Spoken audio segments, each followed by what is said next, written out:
யாரும் எதிர்பாராத ஒரு கதையை ரஜினிக்காக எதிர்பார்ப்பதாக தயாரிப்பாளர் கமல்ஹாசன் தெரிவித்துள்ளார். ரஜினியின் அடுத்த படத்தை ராஜ்கமல் நிறுவனம் தயாரிக்கும் நிலையில் அந்த படத்தை இயக்குவதாக இருந்த சுந்தர் சி திடீரென விலகியுள்ளார். இதுகுறித்து சென்னையில் செய்தியாளர்களிடம் பேசிய கமல்ஹாசன், ஒரு முதலீட்டாளராக தனது ஹீரோவுக்கு பிடித்த கதையை தேர்வு செய்வதே தனது விருப்பம் என கூறியுள்ளார். ரஜினிக்கு பிடித்த இயக்குநர்களிடமும் கதை கேட்டு வருவதாகவும் புதியவர்களுக்கும் இதில் வாய்ப்பிருப்பதாகவும் கமல்ஹாசன் கூறியுள்ளார். என்னுடைய கருத்து, நான் முதலீட்டாளன், என்னுடைய நட்சத்திரத்துக்கு பிடித்த கதையை எடுப்பதுதான் எனக்கு ஆரோக்கியமானது. அதுதான் பண்ணி. அது முரண்பாடா இருக்குதா? இல்ல, அவருக்கு பிடிக்கிறவர்கள நாங்க கதை கேட்டுக்கிட்டே இருப்போம்.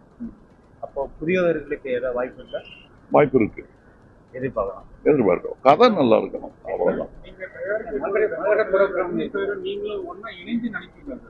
அதுதான் நாங்க இன்னொரு கதை தேடிட்டு இருக்கோம்.